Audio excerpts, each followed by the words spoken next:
Have you ever wondered what it is like to be a nurse practitioner in women's health? Or becoming a nurse practitioner as a foreign trained nurse? I've been interviewing my wonderful nursing and nurse practitioner colleagues and friends lately, and we've talked about their experience working as nurses and nurse practitioners in different fields and states. Well, I received requests to talk about how I became a nurse practitioner and what it's like to work in Hawaii. So in this episode, I will share how I decided to become a nurse practitioner in the US, how I chose to specialize in women's health, and how I manage the balance of work and life. I hope this episode will be inspiring and empowering for you to achieve your dream lifestyle.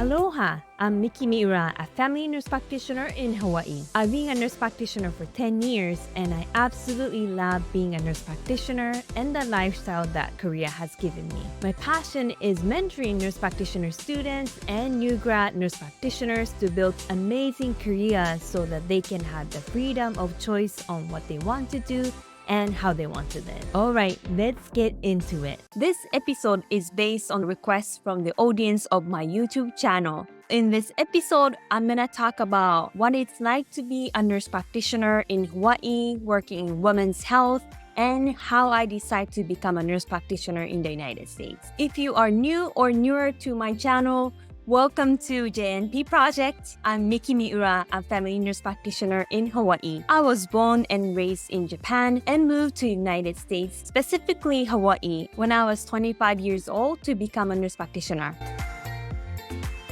The first question that I would like to answer is where I work and what I do nowadays. So my main job is at a Federally Qualified Health Center, FQHC, in Hawaii. I've been there, I think this is the 9th year if I'm not mistaken, and I've been working in women's health field. I graduated from family nurse practitioner program 10 years ago, and ever since then, I've been working in women's health field. This is actually my second job. I used to work at private OB/GYN office before getting this job at the Federally Qualified Health Center. This is my full-time job and I work 40 hours a week. Many of our patients face multiple social, financial difficulties such as low income, less access to care. Maybe they're immigrants from different countries. I see a lot of patients from Micronesia and Philippines. At that practice, I see different OB/GYN issues and problems, from talking about birth control options, inserting IUD, or next beyond the birth control implants. I provide complex prenatal care, so I see a lot of different problems. The health center is quite large and we have 3 locations for women's health, and I work at one location. At that location, me and another nurse practitioner are there for full time, and we also have 2 OB/GYN physicians. They come once a week to the clinic. And because we are the ones who are there most of the time, we are actually the one who usually see the patients the first time and triage. I love working there because I have a lot of autonomy. A lot of patients think that I'm their primary provider instead of physicians, because a lot of problems can be solved and can be managed by nurse practitioners. For example, abnormal uterine bleeding, menopause problems, birth control issues, and stuff like that. Because physicians' times are limited, we work collaboratively, but we want to make sure that we use their time effectively. Usually patients see us first, and then we do some workup. We decide, okay, well, based on this ultrasound or blood test, this patient needs surgery. Then we'll refer patients to our OB/GYNs. After the surgery, patient usually come back to us and then continue to receive annual Wobleman exam and other GYN issues. I think we developed a really great trust relationship with physicians, and we work as a team, and it's been working wonderfully. For prenatal care, I work collaboratively with physicians because I don't assist deliveries as a nurse practitioner, but usually we do the initial workup, and then we manage pregnancy care collaboratively with physicians. at that federally qualified health center, which is located in a rural area, we have lack of access to healthcare, so we have to be very creative. We also see variety of cases from normal pregnancy cases to high-risk cases to super high-risk cases. And compared to my experience working in a private practice, I think currently at the federally qualified health center, we see so many high-risk cases, which I enjoy because I get to learn new things and I get to help patients. Beside from the main job, I also work part-time once or twice a week at a Japanese clinic where a lot of patients are from Japan. I work there to provide women's health care. I decided to work there because I used to work as a nurse there and I see the need for a Japanese-speaking female provider. And I wanted to give back to the community. At that practice, I don't have legal corroborative physicians to work with. In Hawaii, we have full practice authority. And I don't know if you had a chance to listen to the interview that I talked to Wailua Bratman, who is a pioneer psychiatric mental health nurse practitioner in Hawaii, who helped to establish full practice authority for Hawaii. So if you haven't watched it, then I would highly recommend it. But because of Wailua and so many other senior nurse practitioners, we are full practice authority state. But if my patient needs surgeries or any colposcopy or any further consultation, then I have some physicians that I cultivated a relationship over the years that I can refer to. And as you probably know, I am the founder and the CEO of JNP Project, which provide online education to nurse practitioner students and international nurses. I also gave multiple lectures to nursing schools and nurse practitioner organizations from Japan. I'm also a member of Hawaii APRN Practice and Policy Committee for the last 6 years. In that committee, we discuss state laws regarding practice by APRNs, including nurse practitioners. I'm also a member of Barrier to Practice Committee, which consists of various healthcare professionals, including physicians, nurse practitioners, midwife, PA, pharmacists, and psychologists, and so on. In that committee, we review state laws to see if they reflect current practice of different professionals. And last but not least, I'm the state liaison for American Association of Nurse Practitioners. So as you can see, I do a lot, but I have such a wonderful lifestyle that I feel very excited to do any of the jobs that I described to you, and I still have fun, go on vacation, enjoy every day, and I want to share with you how I make that happen. And also, I didn't mention that I precept nurse practitioner students, which I really enjoy and passionate about. So it sounds a lot and it can be overwhelming sometimes, but I really enjoy each job. And I also make sure to have time to refresh and keep my motivation and mental health healthy. And I will share with you how I do that.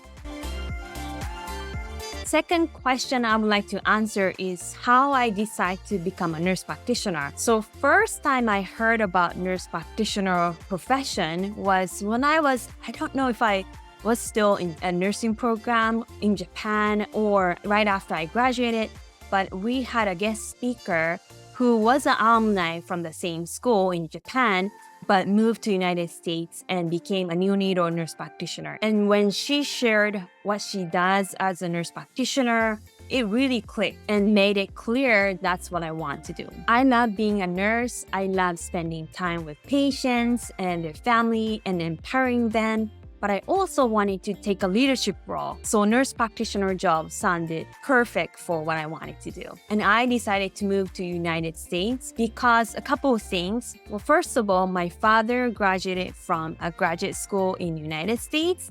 And he told me that learning is so fun in America. And for my personality who love to ask questions and share my opinions and exchange opinions with others, American educational way really suited me. Because I felt like in Japan, there's tradition that students are not expected to ask questions too many times. And sometimes that can be considered rude if you keep asking questions or raise your hand. But in America, students are expected to participate. And if you don't ask questions or share your opinions, you'd rather be seen lazy or uninterested. Another reason why I wanted to move to the United States is because nurse practitioner profession has been established well in America. Back then, I believe there was no nurse practitioner program in Japan. Third question I would like to answer is why I decided to specialize in women's health. So I graduated from family nurse practitioner program about 10 years ago. Actually, I have to share this little story that I actually was initially interested in becoming a pediatric nurse practitioner because pediatric was my passion and I had a pediatric nursing experience. But when I came to Hawaii, somebody told me, and I can't remember who that was, but I'm very thankful for the person who gave me this information. But I was told that pediatric nurse practitioners have been difficulty of finding jobs. So I decided maybe I should go into a family nurse practitioner program so I can have more job opportunities. And that was crucial as an international student who needed to find a job. Now, that might not be true right now because I know multiple pediatric nurse practitioners who have jobs. But back then, I actually seen multiple pediatric nurse practitioners struggling to find jobs. So I'm glad that I chose the pathway. After I graduated from family nurse practitioner program, I was looking for jobs, but I wasn't limiting to pediatric jobs. And I got solid job offers from primary care and women's health. And I shared this during an interview with Tony Fluro, who is a nurse practitioner colleague and friend. So if you haven't watched this, you should watch the interview as well. But I decided to specialize in more limited field because I was scared if I go into primary care, then I have so many things to learn and I cannot be an expert. And I love women's health because I can personally relate to patients' struggles and concerns. When I was young, I had very heavy and crampy periods to the point that I constantly depending on pain medicines during periods. I remember when I was in high school, I had severe cramp and I didn't have pain medicine. So I went to a health room and a nurse told me that I was lying and she sent me back to classroom without a pain medicine. And luckily, there was a cleaning lady who was super kind and saw me crying because I was in so much pain, and she secretly gave me her pain medicine so I was able to manage the day. But the experience really told me that women sometimes have a difficulty of being understood for their struggles. So my passion is empowering women to speak up for their health concerns, and I really love doing that every day. I hope you are enjoying this episode. Before we go back, I want to quickly mention that I'm giving a gift to you for listening to this episode. I'm giving a free PDF nurse practitioner job interview prep checklist. This checklist is full of questions that you're likely to be asked during job interviews as a nurse practitioner and some tips on how to prepare for them. With this downloadable PDF, you can prepare for interviews well so you feel confident and stand out from other candidates to get the job that you really want. To get this free PDF nurse practitioner job interview prep checklist, you can go to usa.jnpproject.com/interview. Again, usa.jnpproject.com/interview. Now, let's get back to the episode. Another question is, describe my typical workday. Well, it depends on what work I'm doing, but for my main job at the Federally Qualified Health Center, I do 10-hour shift times 4 days. So I usually wake up 5:30 to 6, and my clinic usually starts at 7:30. I usually see 18 to 20 patients a day, which sounds not too bad, but the patients there that I see at the community health center has multiple comorbidities, so the cases are very complex. For example, I see a lot of pregnancy cases complicated with morbid obesity, gestational hypertension, preeclampsia, gestational diabetes, lupus, and so many other complications. When I used to work in private practice, I used to see up to 28 patients per 8 hours, and that was certainly a lot, but the cases were a lot more simpler there. Anyway, at my main job, I had designated medical assistant who are assigned to work with me, and she's so helpful. She's willing to learn and make sure the workflow goes smoothly. I also work with another nurse practitioner at the location, but we are actually a part of women's health department, which consists with only nurse practitioners. And I also work with 2 physicians who are actually professors at medical school. They are such a wonderful resource. They teach us and also trust us, and it's been wonderful to work with them. And luckily, we also have a case manager, dietitian, and we also have a behavioral health department. So when my patients have mental health issues, I can refer them to the department. So like I said, my day usually starts at 7:30. And morning schedule usually finish at 12 o'clock, and we have a lunch break, and the afternoon schedule starts at 1 o'clock. I usually don't spend too much time for lunch break, but rather work on notes so I can be home on time or can go surfing right after work. And afternoon schedule usually finish around 4:30 to 5, and I usually go home on time because I develop skills to be efficient on charting. Then I stop by at a beach and surf for, depends on the summertime, I surf up to 1 hour. During winter time, because the sun goes down early, maybe I surf 30 to 45 minutes. But having some kind of fun during the day makes me feel like I kind of forgot that I worked today. It was an amazing day, or wow, I get to work and surf, and this is such a wonderful, fulfilling day. So I love doing that. Another question I'd like to answer is pros and cons of working in women's health. I love having strong trust relationship with patients. And this might not be only limited to women's health, but maybe overall primary care. In women's health, women may go through pregnancies, and during the pregnancies, women come to see us pretty regularly and frequently.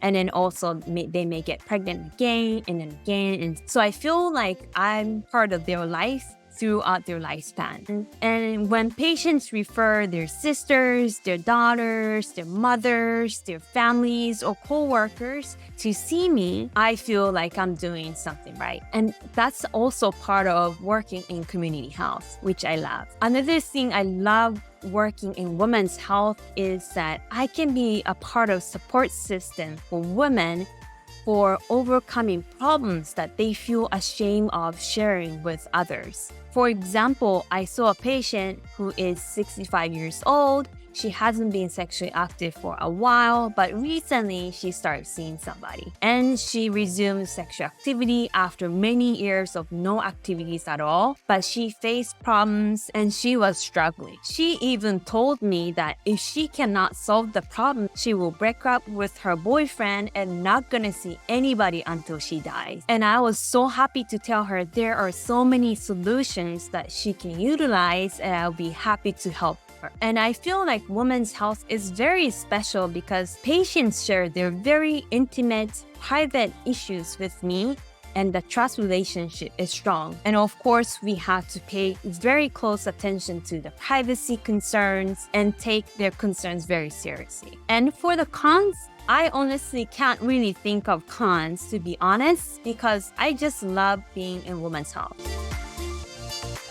So let's talk about balance of work and life. Like I said before, balancing work and life is very important to me. I believe that if we're not happy about our lives, we can't be the best version of ourselves. We can't be the best nurse practitioner. Although I do so many works and different duties, but I love working. I love seeing my patients. I love making YouTube video. Although taking selfie is kind of stressful. I'm actually socially introvert, so I don't really like that, but I love connecting with people. Also, I love going on vacation. I believe that if we are not happy about our lives, we cannot be the best nurse practitioners that we can be. And because I go surf, I go on vacations, explore the world, I hang out with my family, my partner, my friends. And when I go back to work, I'm very excited to see my patients. Something that I'd be mindful is to schedule something that I can look forward to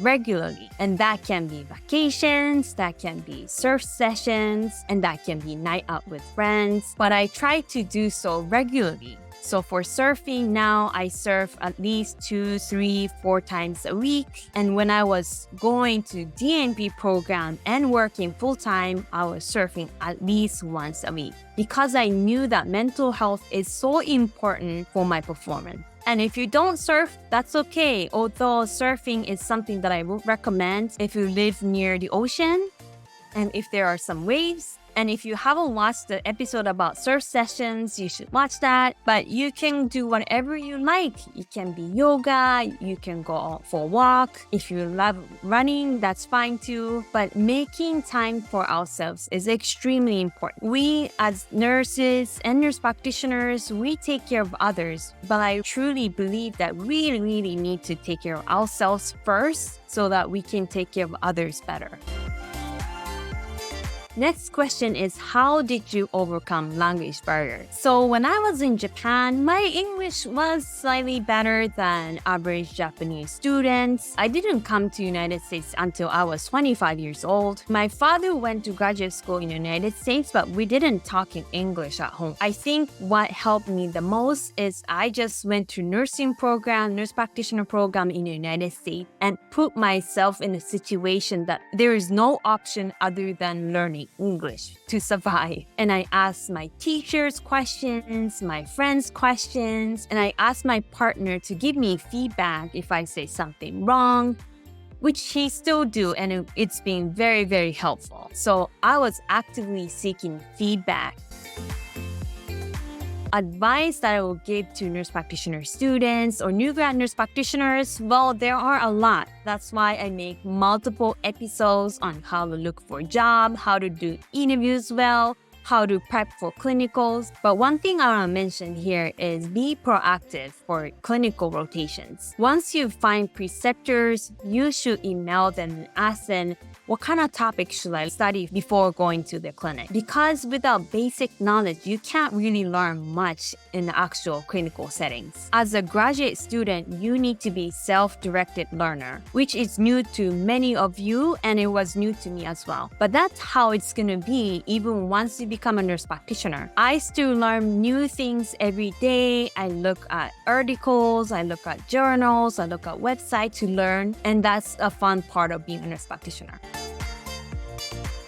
And lastly, for advice for foreign-trained nurses who want to become a nurse practitioner in the United States, just like me, I'd like to say, don't give up on your dream, even if somebody tells you that it's impossible, because I experienced that firsthand.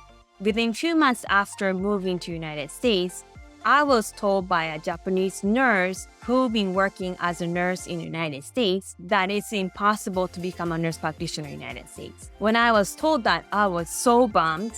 But luckily, my partner empowered me and told me that just go for it and then see what's gonna happen. And 14 years later, I'm a nurse practitioner in the United States with 10 years of experience and even gotten a state award for excellence. And I really didn't even picture that I can accomplish so many things, but I just kept working hard and did my best. And if I believe the nurse's word that it's impossible to become a nurse practitioner, I'm not here today. So don't give up on dreams. And if you're the first one to make that dream come true, then be the first one. And another thing I would advise is actively seek advice from people who inspire you and find good mentors. They will help you to overcome fears and boost your confidence to overcome the problems, even when you are not confident in yourself. I hope this episode was helpful for you.